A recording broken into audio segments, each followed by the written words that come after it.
Good morning, good evening from wherever you are. I'm Ramakrishna. I'm the Chief Academic Advisor for Flaksha University. I'm speaking to you from the West Coast in the United States. I'm really delighted to introduce the two speakers who are thought leaders, and their complementary expertise is a perfect blend to discuss what today's topic, a truly cross-disciplinary and a complicated subject. They will enlighten us on some of the tremendous opportunities for technology in the technology domain, but also on how to deploy them wisely and equitably across all sectors of society. So I think those are the two important points that they will cover. Before I highlight some aspects of their very impressive bios, I would, please permit me to say a few words about the topic of today. Precision medicine, I believe, is a paradigm shift in the delivery of healthcare from the standardized, one-size-fits-all kind of model to a more nuanced approach that's now being increasingly enabled by technology, such as digital tools and other technologies, wearable sensors, IoT, AI, artificial intelligence and machine learning, computer vision, and next-gen genomic sequencing, just to name a few. Yes, we are getting nearer and nearer to realizing the goal of personalized medicine, which is basically to deliver the right diagnostics, the right treatment, or the right intervention at the right time to the right patient. So these are some of the lofty goals of precision medicine. However, there are some challenges, not only in the technologies themselves, but also in other dimensions, including policy, regulatory framework, economics, and ethics. So these are some of the topics that will be discussed today. And at this time, I'd like to introduce more formally the two speakers who, if I may call them, friends of Plaksha. We might have to send them a cap or a T-shirt for that. But at this point, I'll just send them, say that friends of Plaksha allowed us to have them here. Dr. Jenya Dana is the head of healthcare at World Economic Forum. She sets the strategic direction for the forum's health and healthcare program broadly, in concert with partners and stakeholders from industry, from academia, from government, and civil society. She has 2 decades of experience in this domain and an internationally known expert in genomics and biotech, and has dabbled for the past 10 years in policy and served as the chief negotiator for U.S. Department of State at the United Nations in multilateral discussions. And for a brief period, she was also the acting deputy science and technology advisor for the Secretary of State in the U.S. She has a doctorate in bio and environmental risk assessment, a master's degree in public policy from the Humphrey School, and also the PhDs from University of Minnesota. Professor Vijay Chandru received his BTech from BITS Pilani and PhD in the mathematics of decision sciences at MIT, some time ago. And he has spent about a decade in Purdue University as a professor, and then past 20 years at the Indian Institute of Science as well. And he is a true kind of a blend between an academic and an entrepreneur. He has been the executive advisor to the Department of Science and Technology's hub for AI and robotics for healthcare at the Indian Institute of Science. He is also on the commission, the Lancet Commission for Reimagining India's Health, this precision medicine solutions, the fellow of the Academies of Science and Engineering in India, and a World Economic Forum technology advisor as well.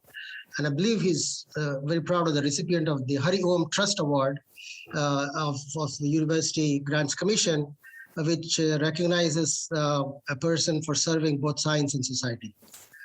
The format of today's program will be a kind of a fireside chat between Vijay and Jenya, with me not bothering, because these are the experts that you want to hear from. And then there will be some time for questions at some intermediate periods that Siddhant will curate. And then At the end, there will be, again, some time for more questions from the audience. And finally, a summary by me at the end of the session. So over to you, Jenny and Vijay, to begin the conversation. Thank you again for doing this. Thank you, Rama, and hello, everyone. It's wonderful to see you still virtually on the screen, but good nonetheless. And Dr. Chandru, it's a pleasure to be doing this again with you.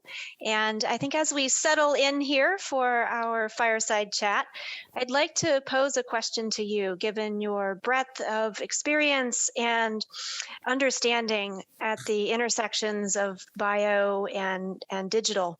What is really exciting you these days when it comes to the convergence of those two areas in the healthcare space? Could you just elaborate a little bit on what gets you up in the morning and keeps you going through the day and is really sparking some energy and joy in your life as you work in this space? Yes, no, thanks, Jenny. And again, hello, everyone. And it's great to be here talking to Plaksha, again, the community. I think basically we have a very interesting sort of convergence that has happened scientifically, because in some ways biology, particularly molecular biology, went through some rapid the progress in the particularly in the 90s and onwards, where I think the ability to do very high throughput and high precision measurements in biology, opened up biology to, I would say, the fourth paradigm of science, which is sort of became a data-driven science, and I think it was at that point that many computer scientists, including thought leaders like Donald Knuth, essentially pointed us younger computer scientists to start looking at biology and looking at the interface between biology and computing, because he thought it was a very rich area of the intersection and interdisciplinary kind of work possible. As a consequence, there was a lot of momentum into what you might call computational biology, bioinformatics, and so on, which in many ways has been very fruitful. I mean, it was coincidental that the Human Genome Project was progressing, getting to a tipping point by the start of the new millennium. And I think the computer science methodologies were coming in and bringing sort of the state of the art of computing in. And as a consequence, today we have annotations of the human genome, which has started unraveling some of the secrets and the mysteries of life, right? So I think that has made it an extraordinarily exciting journey for some of us who've been lucky to be at this interface. In many ways, you can think of bioinformatics as having provided the software for what is starting to become a real biotechnology revolution, which is probably going to dominate this century, the way it's evolving. So And on the Human Genome Project, since you brought that up, and that was now several decades ago, my understanding is that the compute power needed to be able to understand the information coming from the sequencing was not available, and that the Human Genome Project was really a great catalyst for the development and innovation in computational power and also in techniques. Is that fair to say? Could you maybe elaborate a little bit on that? And I know you were part of that. Yes, I think certainly the Human Genome Project, was a great challenge. It was a great challenge, from actually a laboratory perspective, because you actually had to sequence a very long genome, 3 billion letters, and you could only sequence it, piece at a time, but then there was a computational challenge of how you could reassemble from the pieces, and I think that until you got to the first reference genome, this was really an assembly problem. And then after you got the first reference genome, your computational methods, had it a little easier, and you could just do alignments. And I think, but overall, I think computational, power that came into play, I don't know if you can really say that the Human Genome Project pushed the computing edge, because there were other factors as well. You actually had the internet, it was growing, and there was also lots of computational science was being pushed by astronomy, was being pushed by material science. So biology played a role, but I would say that the overall fourth paradigm of science was really what pushed it. And of course, there were also commercial drivers, and gaming, for example, had a profound influence on computing and the creation of GPUs and so on, which has led to extraordinary. The whole field of deep learning would not have happened if that whole gaming push had not actually created all that new hardware. So I think it's very interesting, sort of how these things have progressed. But certainly biology has benefited from all of these advances in computing, and vice versa. I think computing eventually will also have biological computers. So we'll have DNA computing and so on playing a role, and perhaps pushing computing forward. So I think there's a lot of richness at the interface. Yeah. I'm going to deviate a little bit from our prepared questions here and pick up on that piece on biological computing, because I find that space to be very fascinating. Yeah. And you've already elaborated a little bit that the fourth paradigm is really that biology is data-driven. And from many conversations and my understanding, DNA is treated like code. It holds data. So where do you see the ability for us to hold data in DNA going? Well, certainly I think there's been some early attempts to think about storage, data storage, as being very naturally embedded in biology, and I think we will probably see that first. I think right now there's a lot of focus on quantum computing, so that may precede the biological computing, but I think and in many ways I think the idea that you could do very complex operations using biology and control with some controls is starting to evolve. And Susan Hockfield at MIT has written this wonderful book called The Age of Living Machines. And I think so I think the next phase is really how we can engineer biology, right?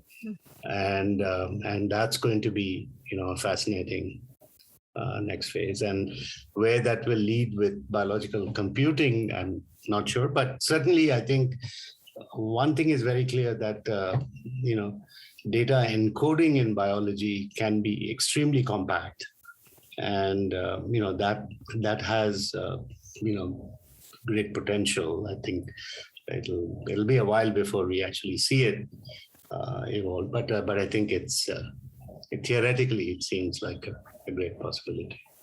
All right. Thank you for that. And thanks for sparking some imagination there about the possibilities for the future. I would be remiss, however, if we don't return back to the task at hand that Rama set out for us, which is in the healthcare space. We've got to get back to that. Yeah. And I wanted to come back to you, as you have been involved in a lot of the developments around the implementation of genomics and sequencing into healthcare, as well as other industries. And if you could think of a situation maybe in the last year that was really interesting to you, that shows the convergence of some of the digital technologies and the biotechnologies coming into play in very specific ways to be able to diagnose and to identify a treatment for a patient. Does anything come to mind? Yeah, actually, there are so many sort of examples that one could go with, but I think it might be interesting for the audience to actually do something more anecdotal, right? And I think maybe I will describe one particular example that brings out the power of this convergence, right? So this goes back to March of this year. The pandemic had slowed down, and in India, we were between the waves, and so I went with some friends to see wildlife at Kabini. It's the famous game reserve near Bangalore, and I got a call.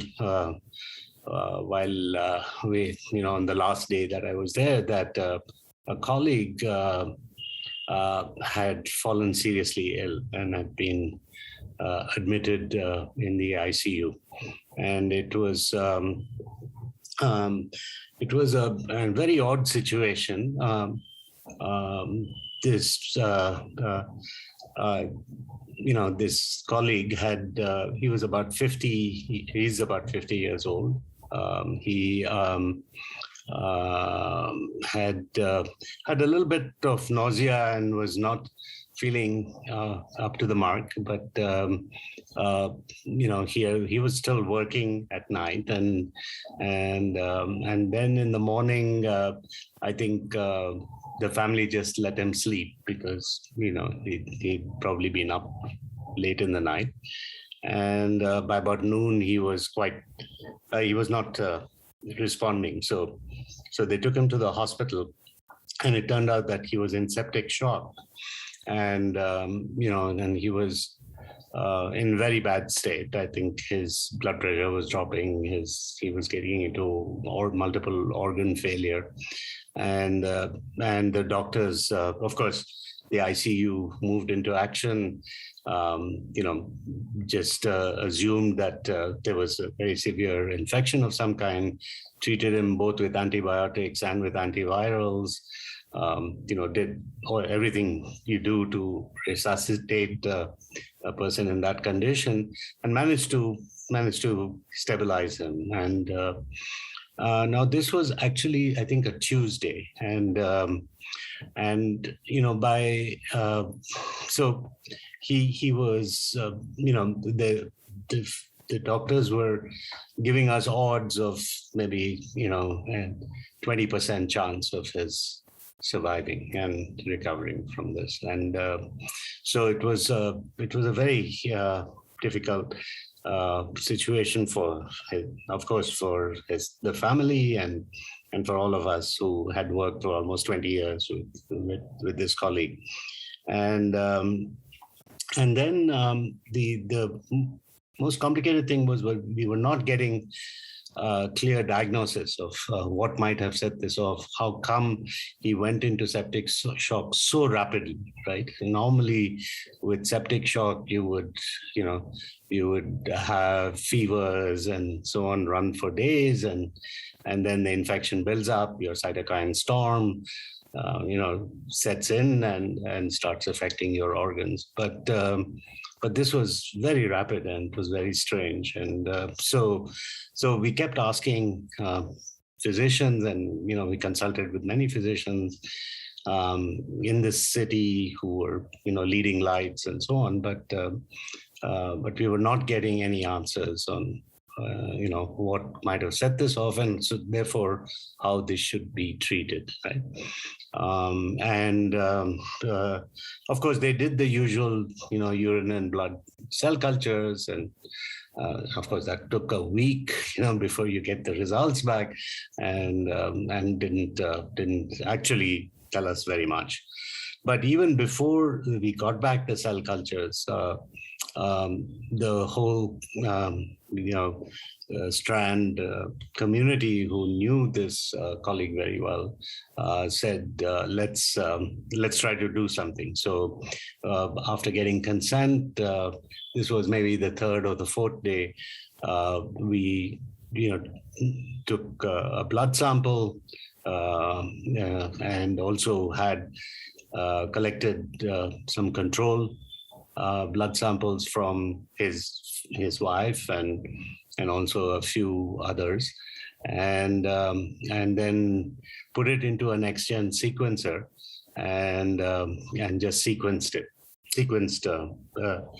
all these samples, and our thought was the following, that you have cell-free DNA, which is essentially as cells die, they shed DNA into the bloodstream, and so these could be coming from normal cells and normal process of apoptosis, but it could also be coming from the viral pathogen or the bacteria, and so if we could just collect all this cell-free DNA and sequence it, maybe we would be able to find something. Now, Strand has actually been a pioneer in the country in cell-free DNA work for cancer. But we had not done it for pathogens and infectious diseases. So this was a sort of a challenge to the scientific group at Strand to address, and they had to do it at breakneck speed, right? So the sequencing was relatively straightforward. For doing the bioinformatics analysis, they had to set things up. And so over the weekend, this was on a Friday night that the work began. Over the weekend, they basically set it up.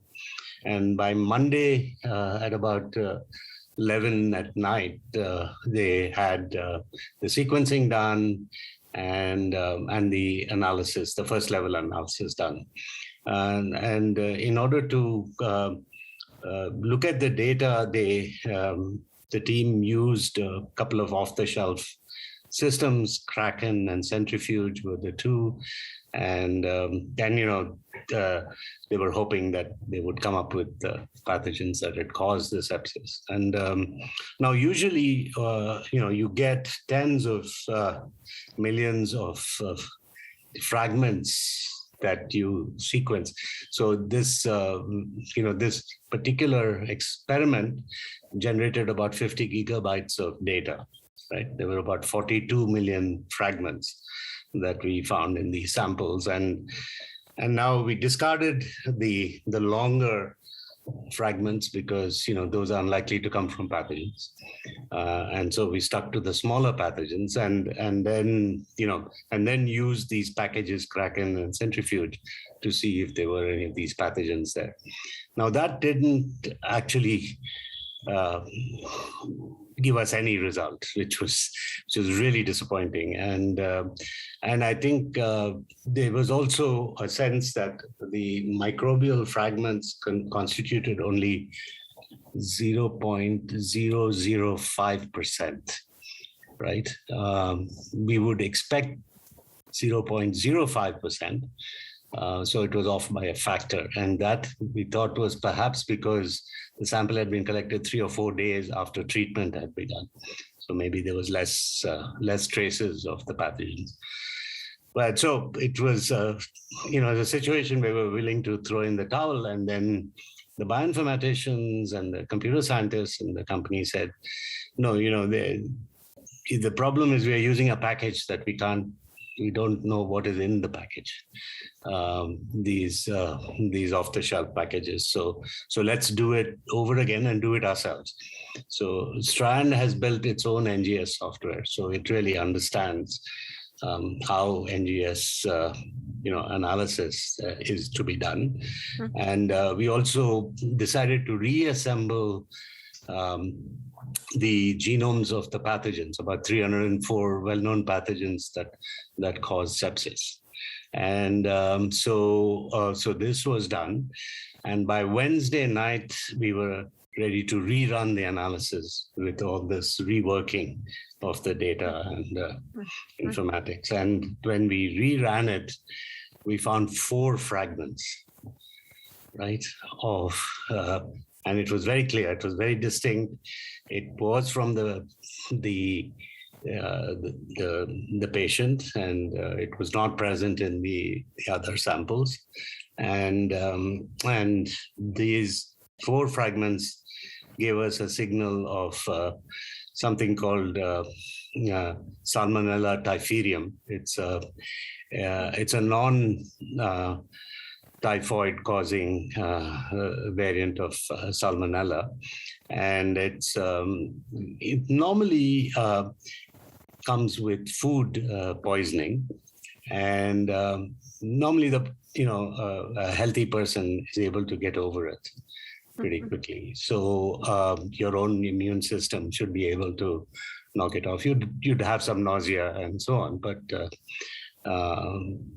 usually it would clear. But in this case, we also found out that this colleague had purchased some frozen meat dishes and had consumed them on that Monday, which just before the incident set off. So that was a nice confirmation that perhaps this came through consuming. And the reason he went into septic shock so quickly was probably because of the inoculum, because he probably ingested a lot of the typherium. And so now the good news was that they were targeted antibiotics, like that could be given to him.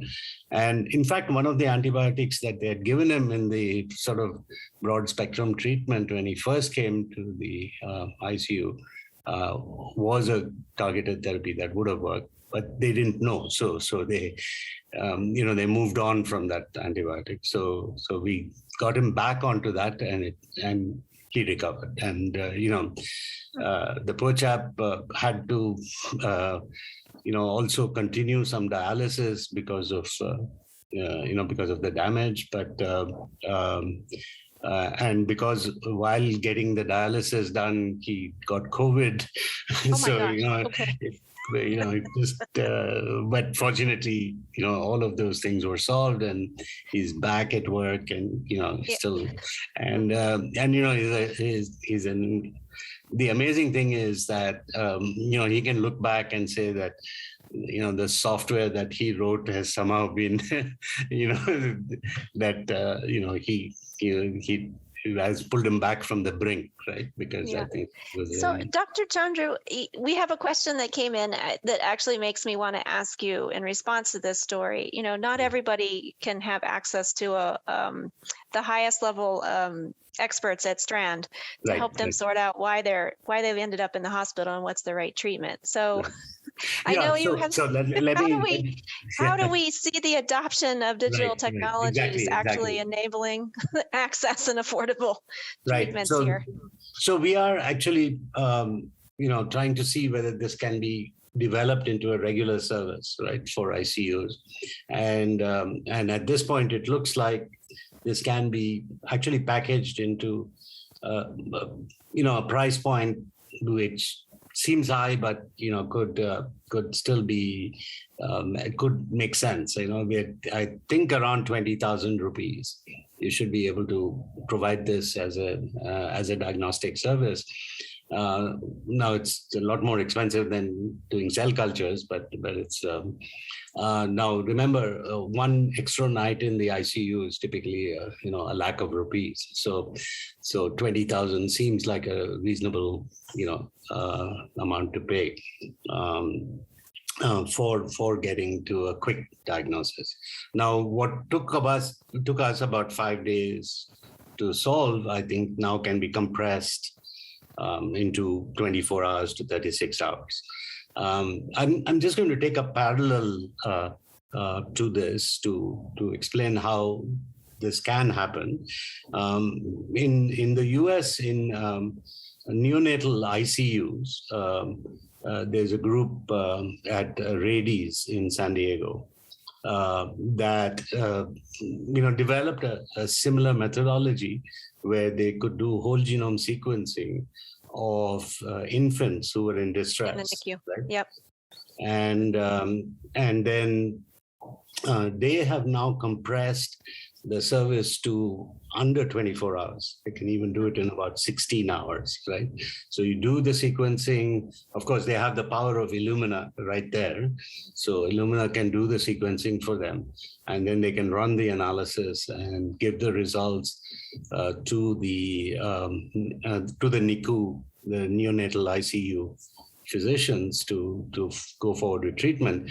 And this has been done so successfully now for the last couple of years that the Kingsmore was the geneticist who drove that. And now it's being adopted at neonatal ICUs all across the US, right? And it's actually become a solution that is carried out. So, yeah, and I understand they actually got that paid for by insurance companies based on the data. Right, yeah. So in terms of how much time they were saving. Exactly. By figuring out what was wrong with these babies really quickly. It was worth the cost of the sequencing. Yeah, so I heard Kingsmore give the economic analysis as well. So after around the first 20 cases that they'd done, they could actually show that there was a great saving involved. And I think after that, insurance companies started picking it up. So I think this is, it's very doable. I think it's, and it's always the first time around is the innovative step, but then it can be productized and taken forward. Okay. All right. Well, while we wait for some questions to come in, I wanted to maybe move on a little bit and get into some of the global issues. Yeah. No. So I think it's I would like to ask you what I as I said I gave an example from the US as well that that is at this cutting edge of the convergence. But what do you see at a global level, Jenya? Are these convergences, actually leading to precision medicine, or and wider adoption, or is it hype, or because I think from your vantage point at the World Economic Forum, you probably see what's happening around the world. Yeah, I know that there is a lot of interest, a lot of promise, and a lot of hype when it comes to understanding, for example, the applications of machine learning and AI in the health and healthcare space, and also in the ability for us to be able to sequence and understand at the very basic level, what a person's genomic makeup, and combine that with an understanding of where they live, how they work, what their life is like, and be able to tailor treatments in those directions. But I also know that there's an abundance of caution, I think, as well in the space. We have seen, for example, in 2011, the situation with IBM, where they turned their Watson supercomputers to healthcare. And there was a lot of hype and a lot of money flowing in to say that applying machine learning algorithms onto various data sets would be able to help doctors more quickly identify the right treatment for cancer. So IBM spent a lot of time with a couple of big hospitals trying to hoover in lots and lots of different sources of information and test whether their algorithms were able to generate diagnoses or directions more quickly than doctors could. And it didn't actually work out. And I think now in 2021, a decade later, the balloon has been punctured a little bit in terms of the excitement around some of the AI applications on big sets of health related data and really complicated health problems. I think we are seeing more pragmatic approaches, I think, where AI and machine learning is coming in to help with diagnoses more on the imaging side.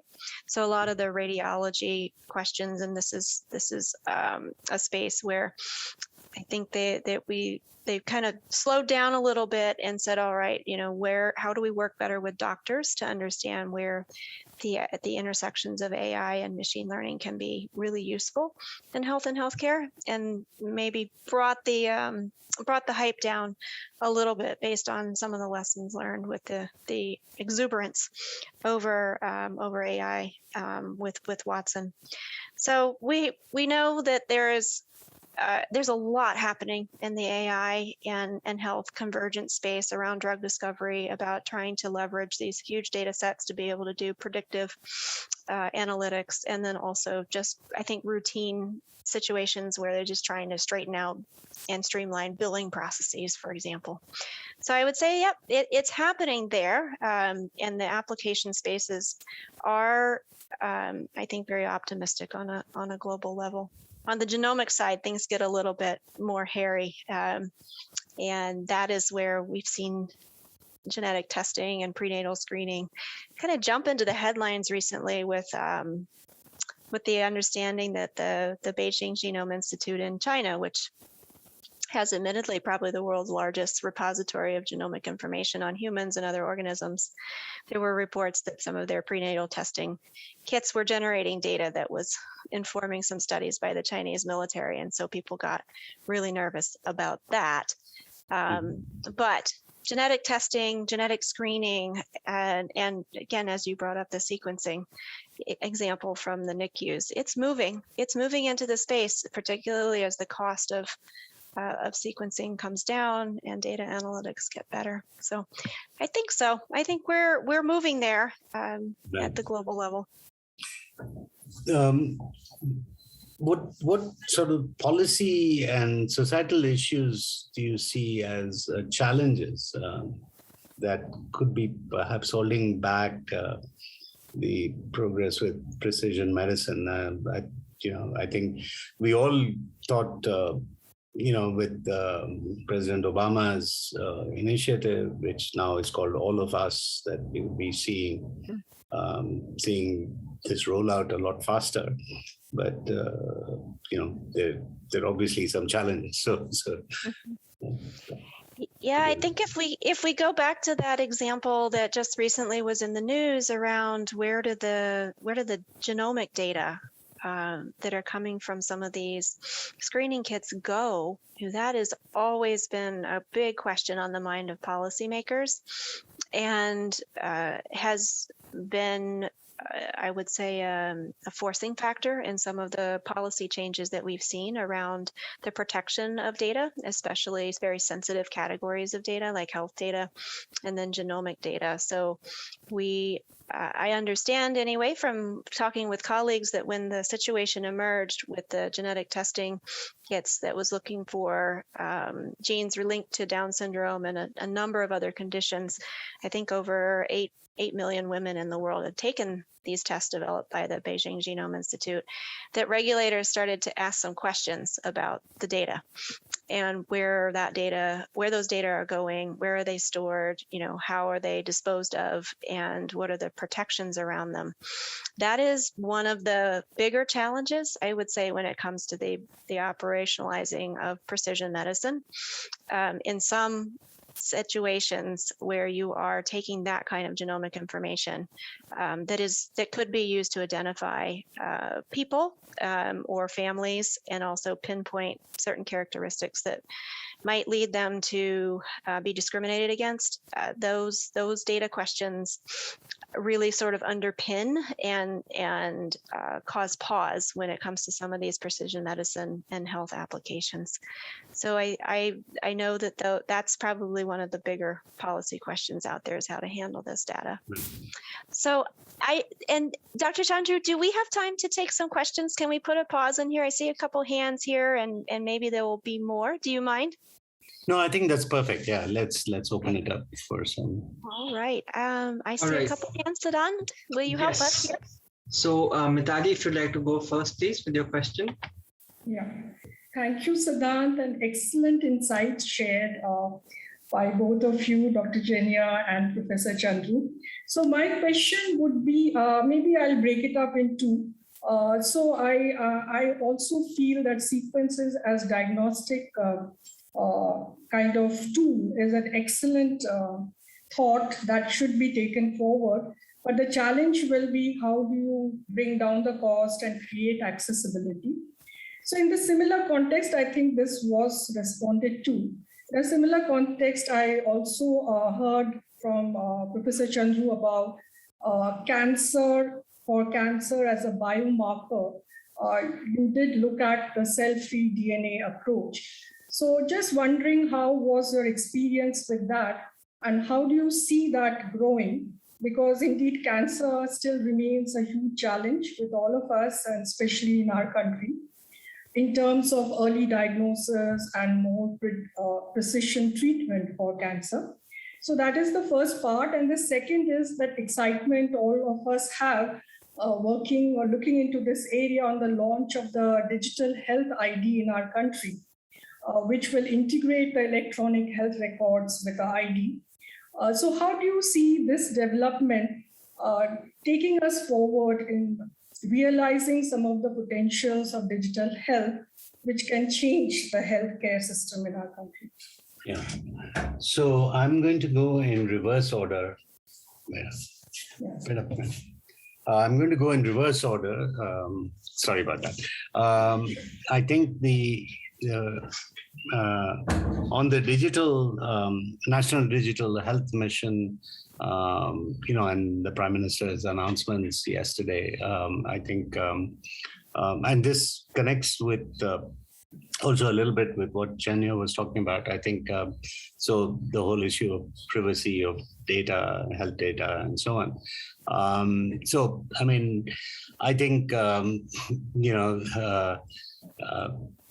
obviously India has had tremendous success with population scale, information technology. I mean, the fact that something like the Aadhaar project could be pulled off with the national unique ID at the scale of 1.2, 1.3 billion. I think has given the leadership a lot of confidence now that something can be done also in healthcare that could be give us a sort of a leapfrog opportunity, right? At the same time, I think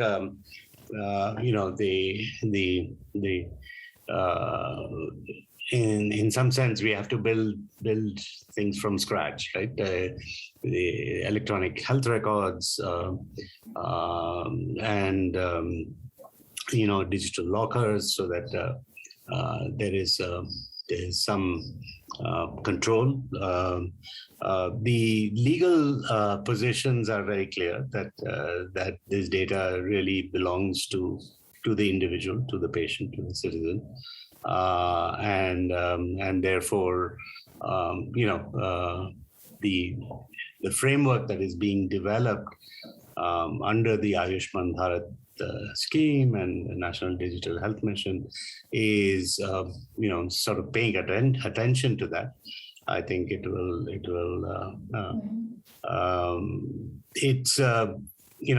It's still in early stages. I mean, we're starting to see, the health ID being rolled out at the level of those who are benefiting from the public insurance schemes. I think for other citizens, it's really going to be a voluntary, step to get one of these unique health IDs. I think the development of and the standardization of the personal health records, the digital lockers. There's a very large development effort going on, and a large number of volunteers involved, just like with the Aadhaar project. In fact, there's a lot strong overlap.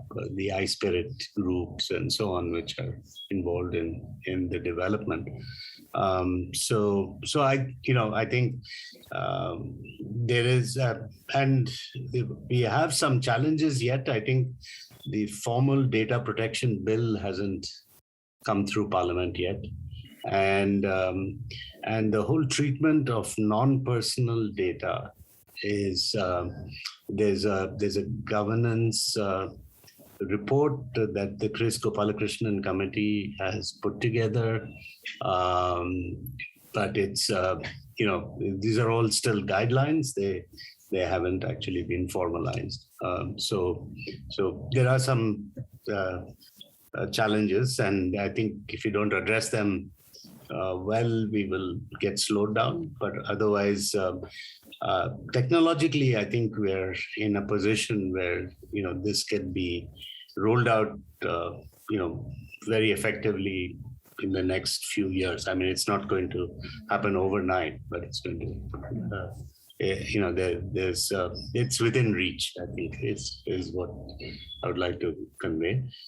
I think on the cancer early detection, in some sense, it's the holy grail, right? Yeah. And of course, there's a company called Grail, which is actually making this a reality. I mean, if you actually see what Grail has accomplished today, it can detect about 50 different types of cancer, and but there's still some big regulatory hoops to go through. Strand itself has worked with blood, saliva, cerebral fluids, urine, and we've been able to get to, I would say, about 70% accuracy. But I think and obviously that gets higher specificity as you as you go into later stages of cancer. So in the early stages, it's, the signal to noise ratios are a challenge, and so you need both very sophisticated laboratory methods and informatics to. And so it's another convergence area, and but I think it's fairly routine now for, say, lung cancer, particularly to look at the mutations. If you're looking for a specific mutation, makes it a lot easier and affordable. If you are actually going to try to sequence from cfDNA, like we did for the sepsis case, to also look for cancer, I think that the price points are still a little high for something like that. So, but it is the future. I'm pretty convinced that within the next 5 years, we will see an ability to detect cancer reasonably early, and it will become a manageable disease. And I think in that sense, we will hopefully have much higher rates of survival, right? And there's I think survival, in the formal sense of survival, that is 5 years of good quality life after diagnosis. So I think that that's very achievable. And that's going to be, in fact, one of the greatest contributions of new age genomics. Professor Chandru, we also have a couple of other questions if you could take them, and I'll maybe request the audience members to ask both questions together so that perhaps we can address them. So Yash, if you'd like to go first, and then Lakshmi, if you'd like to go next, please unmute and ask your question. Yeah, sure. Thank you, everyone. So good evening to Vijay Chandru sir and Jenya Dana. I'm Yash Sabu from the alma mater of Mr. Vijay Chandru Bitspilani. So my question basically is, keeping India in the limelight, what are the common questions and the responses you receive in matters of ethics behind the precision medicine and the new era of diagnostics technology that you're talking about, and also also keeping in mind there are big taboos related to incorporating this technology in India, like in Indian communities. So was my question audible? Yeah, I think we got it. I think so. So Jenya, you want to? Yeah, let's let Lakshmi go first, and then we'll see if they line up. Sure.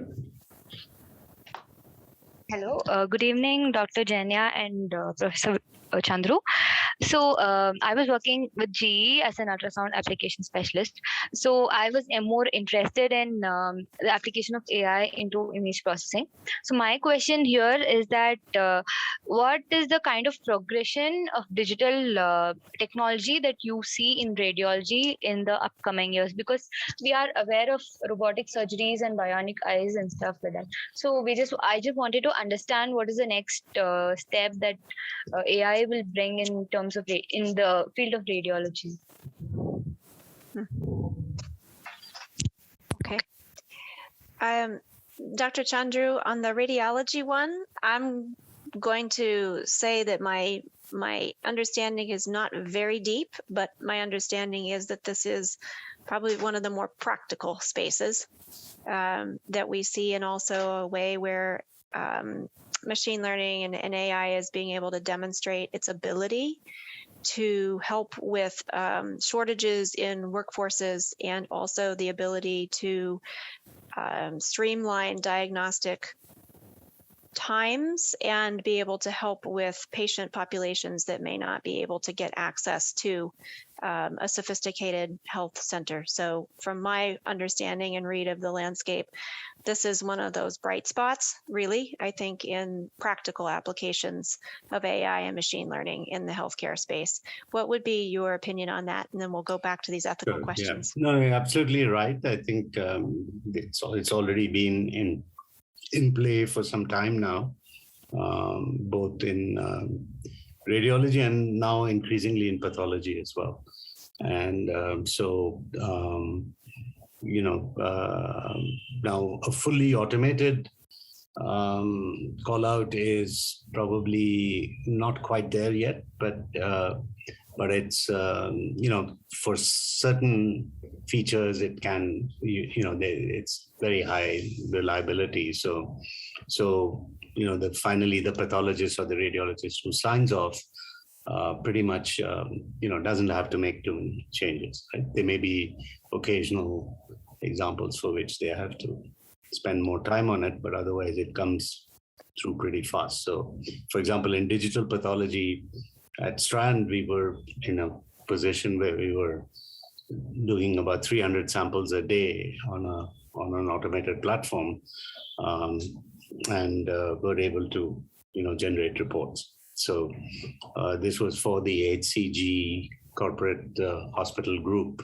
So they were seeing a lot of cancer patients, and pathology is basic there. So so I agree with you. I think just a small caveat is that certain types of radiology, for example, chest X-rays and so on, we still don't have a good benchmark set for that is for India, right? There are lots of very good international benchmark databases, but we don't have a well-curated, annotated database for India. And that's been one of the challenges during this whole COVID thing, that we've not been able to build a really reliable AI engine for diagnosing, right? The problem is, sorry to say, but we have dirty lungs, right? Because of the levels of pollution in our cities and so on, and so the AI engine that might have been built on clean lungs, just has a rough time when it looks at images from Indian patients. So this is something that people deep in this area are aware of, and yet, there hasn't been a solution in sight, of actually creating. So it's a great opportunity for whoever wants to do it. To create probably a good set, will take about 10 to 20 crores of investment, a good database. And that's not a lot of money, really, when you think about the impact it can have. So I hope somebody in the audience, takes it up as a challenge. Right? So. Thank you, Dr. Chandru, and maybe I'll turn and make some remarks about the question around ethics, and then I have a question for you that may segue right into Yash's question. So I'm really glad that the question was raised around the ethics around using genomic information for diagnostics in particular. And I would welcome Yash to come back or drop any clarifying questions in the chat. But my understanding was that the ability to diagnose and to have that kind of information raises some ethical questions. And we have grappled with those within our community at the World Economic Forum and globally, particularly when we receive requests and start working with countries who see the promise of being able to do genetic testing to more quickly pinpoint, say, for instance, populations or persons who show up who may have a mutation like a BRCA mutation for breast cancer. So we did this work where a country we were working with in Africa wanted to implement BRCA testing. The conundrum that we ran into, aside from all the consent and data collection questions, was, okay, so if you are able to diagnose, then where is the treatment? And if you are not able to provide access to the appropriate treatment for whatever disease it is that you may have just diagnosed, what do you do then? And so it becomes sort of a whole of healthcare or whole of government question at that point. If you are going to implement something like genetic testing or screening, what do you then do with that information? Have you equipped yourself financially and materially to be able to provide the appropriate treatment options? Because that information can be very distressing to learn. And then if it is not actionable, what is the obligation then of the healthcare system and the provider to even know that information? So that was a big challenge with us, was to be able to marry up the treatment part of it. Another huge question, which again we alluded to, I think, with the recent news on genetic testing and where the data go and how you're looking at different populations, are the discrimination questions. So this has been a big issue, and from the beginning, really, I think of us understanding that we could probably pinpoint groups of individuals or specific populations, and that we should not be able to discriminate against those groups based on something that you find in their genomic information. And we passed a law in the United States that said that health insurers could not discriminate based on that, knowing that information. There are some gaps in there when it comes to things like life insurance But we are aware that not all countries have these genetic information non-discrimination acts. And so knowing that information, even inadvertently, about yourself or about someone can lead to situations where we understand bad behavior could happen. So I wanted to just share those perspectives on the ethics piece. And then, Dr. Chandra, I know that India is embarking upon their own genome project. And, would you like to kind of tie in those questions with your understanding of the goals of that project, and are the ethical considerations around sequencing of populations included in that work? All right.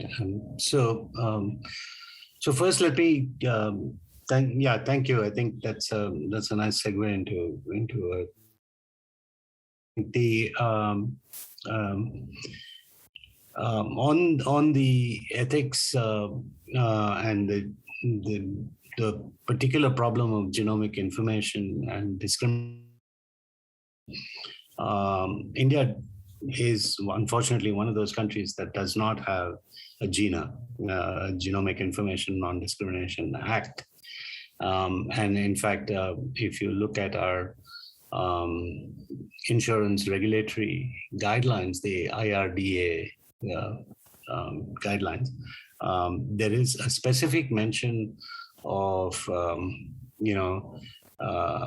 that allows payers to deny coverage for pre-existing conditions, which includes genetic.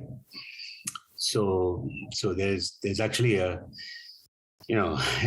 license almost to payers to deny coverage. This was noted in a landmark judgment in the Delhi High Court about 2 years ago. And the IRDA was hauled up by the authority, the Insurance Regulatory Authority was hauled up by the judge. And her name is Justice Pratibha Singh, and she's been extraordinarily well informed about genetic issues and so on. And unfortunately, I think that reform in the IRDA or just movement towards a Genomic Information Non-Discrimination Act in Parliament has not happened. So that would be a wonderful,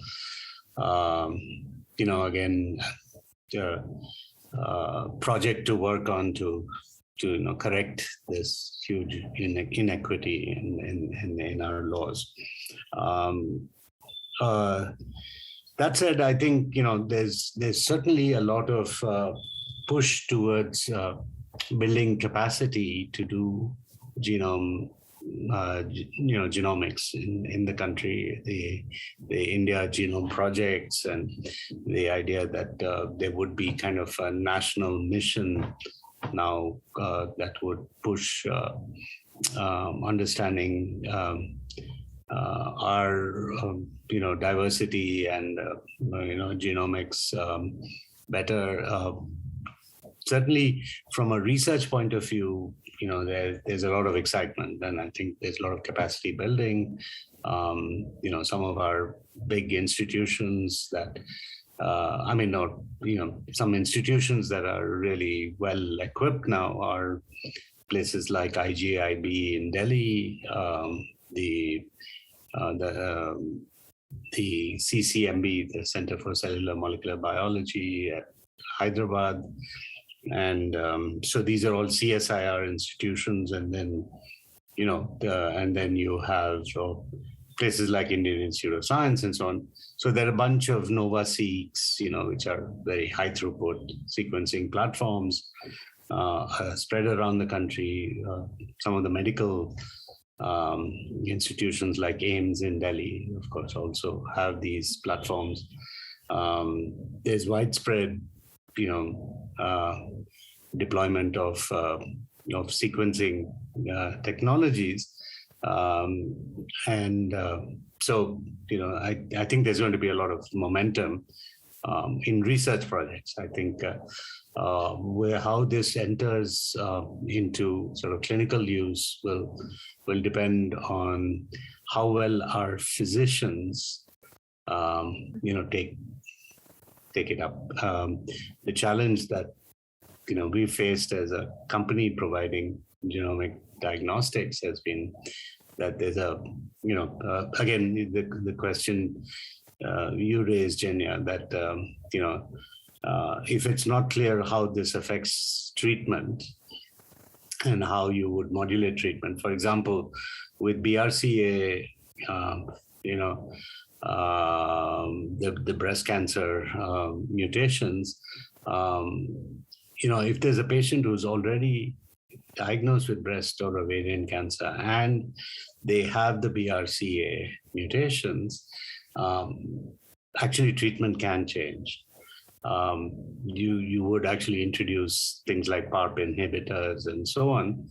And so there are now evolving protocols for that, but it's not well understood by the entire physician community, and so it isn't taken forward. But it's also true that in many cases, what you can do with genomics is solve the diagnostic odyssey, right? There's value in that. Obviously, there are many situations where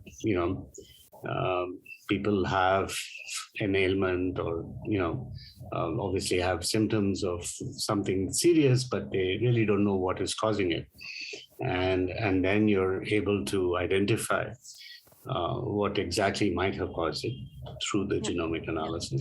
So, Dr. Chandru, I know we have a couple more hands here. I mean, Sure. that your I'm sure there's going to come up some more questions, maybe about workforce and education and those kinds of things. Sure, But maybe I can intervene here and then see, Siddhant, if you want to take it 2 by 2, or how you want to do this, because I see 4 hands up. Yes. So I request Akash to go ahead, and maybe along with Akash, if I could request Anisha to share her question right after, so then we can have 2 and 2.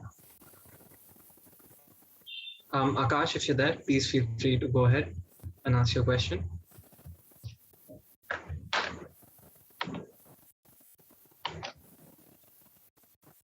Anisha, if you'd like to go in the meantime. Yeah, sure. Thanks, Siddhant.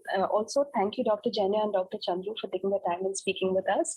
I had a quick question about the fact that, the community health centers and the primary health centers in rural India, they struggle with basic infrastructure in terms of 24/7 electricity or skilled manpower, right? And that is actually needed if there is a comparable quality of life experience if you were in a city. So they are not able to deliver that. If you're comparing the rural and urban settings, what are some of the steps that businesses and policymakers need to take to, innovatively bridge that gap? Because we know that these are some problem areas that our country faces. And obviously you want to make sure that everyone has access to good quality of life treatment or, interventions when needed if they are sick. So, yeah. Thanks, Anisha. Akash, if you'd like to go ahead now.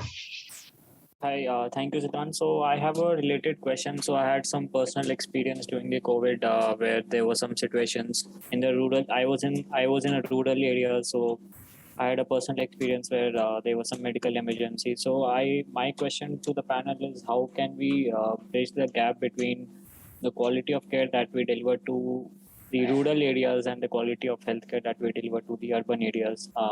Taking apart the telemedicine part, what are the other areas that we can use digital technologies to bridge the quality of care at the rural area sector?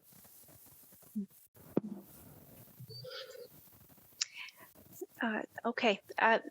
Siddhant, sounds like good questions. I want to just maybe someone, the other 2 could wave if they have similar ones. I'm not sure.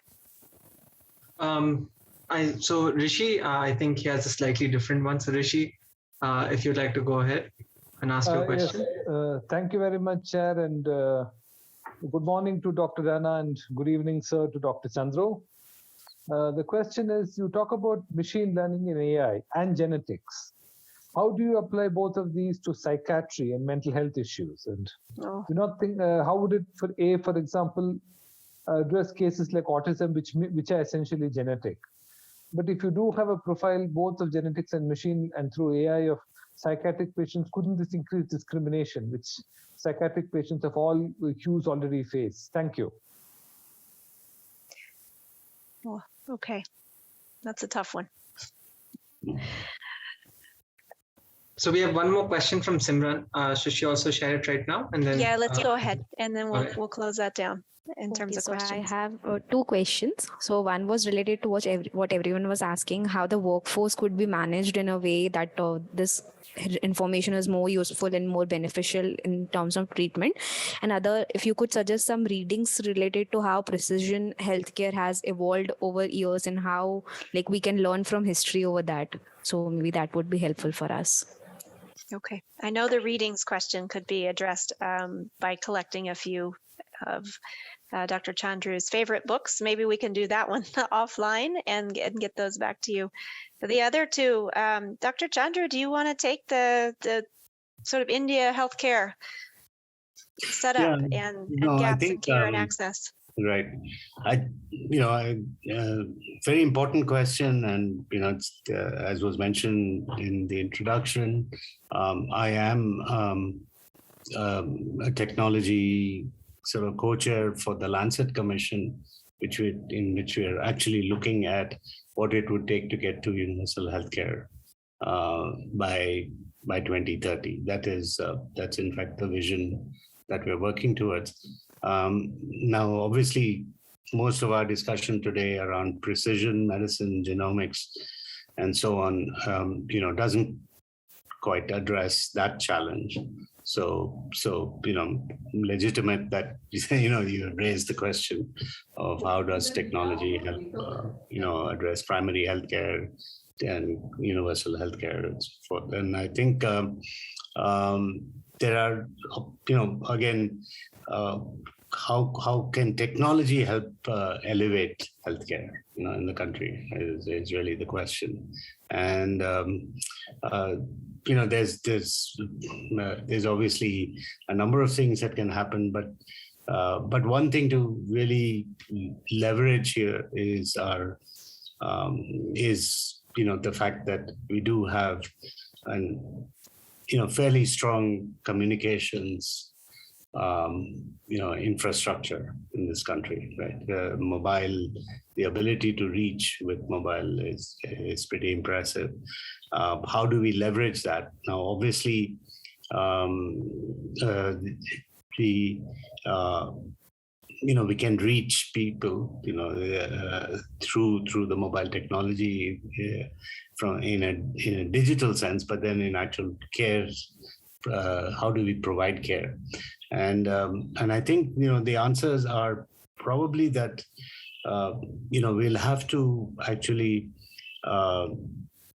strengthen the whole primary care infrastructure of the country. I mean, if you actually go back to the Alma Ata Declaration of WHO back in 1978, the whole perspective was we should get to universal healthcare primarily, by focusing on primary healthcare, right? And we've been remiss. We've not actually done that. I think there is definitely a recognition that's where there has to be focus. There also has to be better financial outlays towards public health to make that a reality. I think we are spending about 2 trillion rupees in our healthcare budget, out of which also there was all the costs of vaccination and so on. So we're still under 1% really of GDP allocated to public healthcare. If you actually look at the out-of-pocket expenditure, then it comes up to 4% or so. But really, our public health outlays the budget allocations for public health has to increase if you really want to elevate the system. Technology can play a role, and I think what would be very exciting is, of course, to be able to equip ANMs and ASHA workers and so on, at in the remote locations, train them to be able to use, point of care devices for diagnosis, and help, and also to help with telemedicine, where the ANM or the ASHA worker actually helps to make the conversation between a physician, maybe located in an urban setting, with the patients. And I think the eSanjeevani portal recorded something like 1.25 billion interactions, right, during this COVID period. So I think that Prime Minister has actually used that number yesterday in the announcement. But and that is just the government-driven telemedicine portals. I mean, there's a very good move to actually standardize telemedicine now through something called the Swasth Alliance and Swasth Health Foundation, and it's a consortium approach which will hopefully lead to better quality standards for telemedicine. So I think it's various combination of methodologies. I do think AI can play a role there, obviously, and mobile technologies and point of care, diagnosis, and e-farmers. There's also now the ability to deliver medicines, through the logistics frameworks and courier services and so on. And because you have, ability to do through the internet, it's still a very small fraction of the overall pharmaceuticals business, but it'll gain momentum, I believe. And I think there's if we think out a little bit further, and maybe out 10 years to there may be several other technologies that we'd be able to leverage, right? Certainly,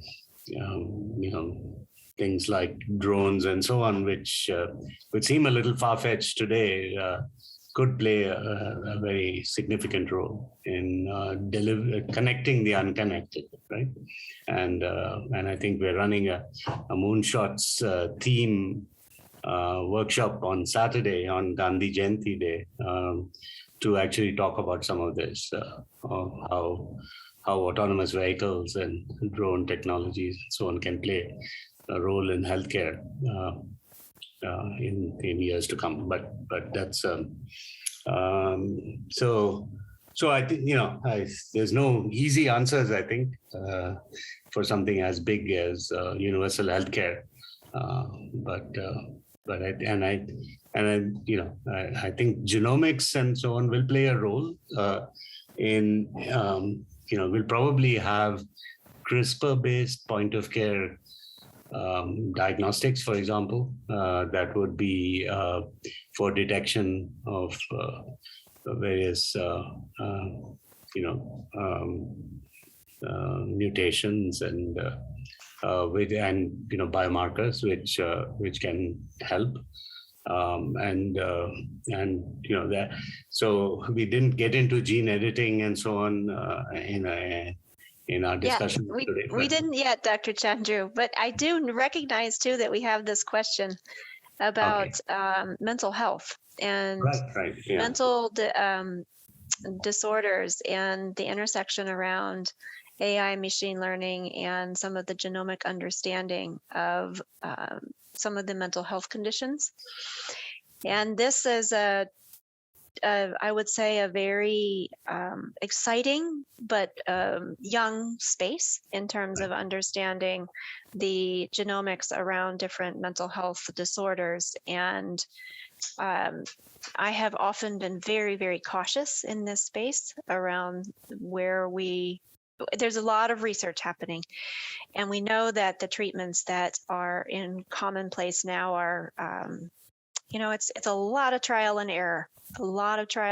And we have high hopes for the ability to use genetic markers to be able to say, you have treatment-resistant depression early on, and so let us skip the diagnostic odyssey, as you put it, with all of these other drugs, and go to something that is more tailored for the condition if we could know that up front. But my understanding is that the science is young there. And I understand also that when it comes to the intersection around genomic data and the ability to understand markers or correlations between specific markers and conditions, that is also a very exciting but young space. And so bringing machine learning into looking at those kinds of data sets and trying to draw inferences and conclusions it's very promising. I know a lot of investments are going into that space. But there's a lot of care that must be taken as well. There's a question also in my chat about using AI technologies on COVID-19 patients. And I know that there's been work to look into the genomic underpinnings and try to make correlations between some genetic markers and the severity of COVID. But I just in general in this space of wading through all of the data and understanding and making inferences on the basis of genomic information, we still have a long way to go, and we need to be really careful. That's also why I think in some situations we have payers or insurers really refusing to cover some of these particular tests because they're not sure that the evidence is really there, that if you get a test and there's a signal, that you always can go straight to an appropriate treatment. So take your views on that. I think we have about 3 more minutes to get through that, and then I'll turn it over to Rama. What is your views? Is what I'm saying making sense? Oh no, yeah, absolutely. I think, but there are some very exciting sort of experiments going on. I think you're right, that, and it's still early stages. But I was talking to probably one of the leading psychiatrists in the country who also is well versed in genomics, and this is Dr. Sanjeev Jain at NIMHANS, and just a couple of days back, and we've been looking at some genomic markers and so on of some of the patients he deals with, and but what is very exciting is some work that they've been doing with a fairly large cohort now, where they're essentially patients with mental health issues, where they've used induced pluripotent stem cell technology to actually induce neurons from blood samples of these patients, and can use the neurons as a model system. And they've also done a whole exome sequencing of these patients. So they've actually built now an interesting platform for exploration. So, but these are research projects. I don't think these are necessarily already having clinical outcomes. I think on AI and things like autism and so on, there's lots of exploration going on, not that you wouldn't really call clinical in the pharmaceutical sense, but they are more things like using robots, using learning methodologies for using computing and so on in many ways to help children in the spectrum with Right. learning concepts and getting value out of these. Okay. So I think those are just the comments I would like to add. I think maybe we're just about at Yeah. closing out time. So Yeah. we'll stop Thank there. you, Dr. Chandru. Over to you, Rama. Yeah, hey, thank you so much for those fantastic insights. Vijay, you come from both the academia and an entrepreneur, being founding Strand Life Sciences, and you talked a lot about your experiences there. And going forward, I know that it's going to achieve much more things, Strand, and growing bigger and better. And Jenya, from your perch at the World Economic Forum, I think you get a whole world view, and also see some of the the challenges that are there in inequity across the world and even within countries. So I'm glad you pointed that out, and some of the questions also came up on those areas.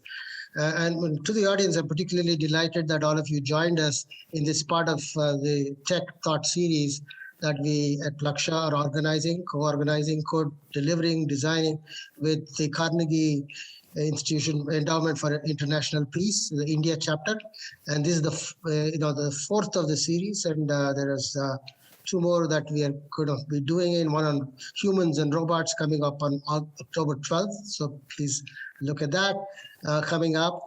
And some of the things, of course, were already summarized, but I just thought maybe a couple of things that kind of jumped into my mind was, how this kind of convergence and of this, and also all these exponential technologies that are going on in both in life science, computer science, engineering, biology. Some of these were mentioned.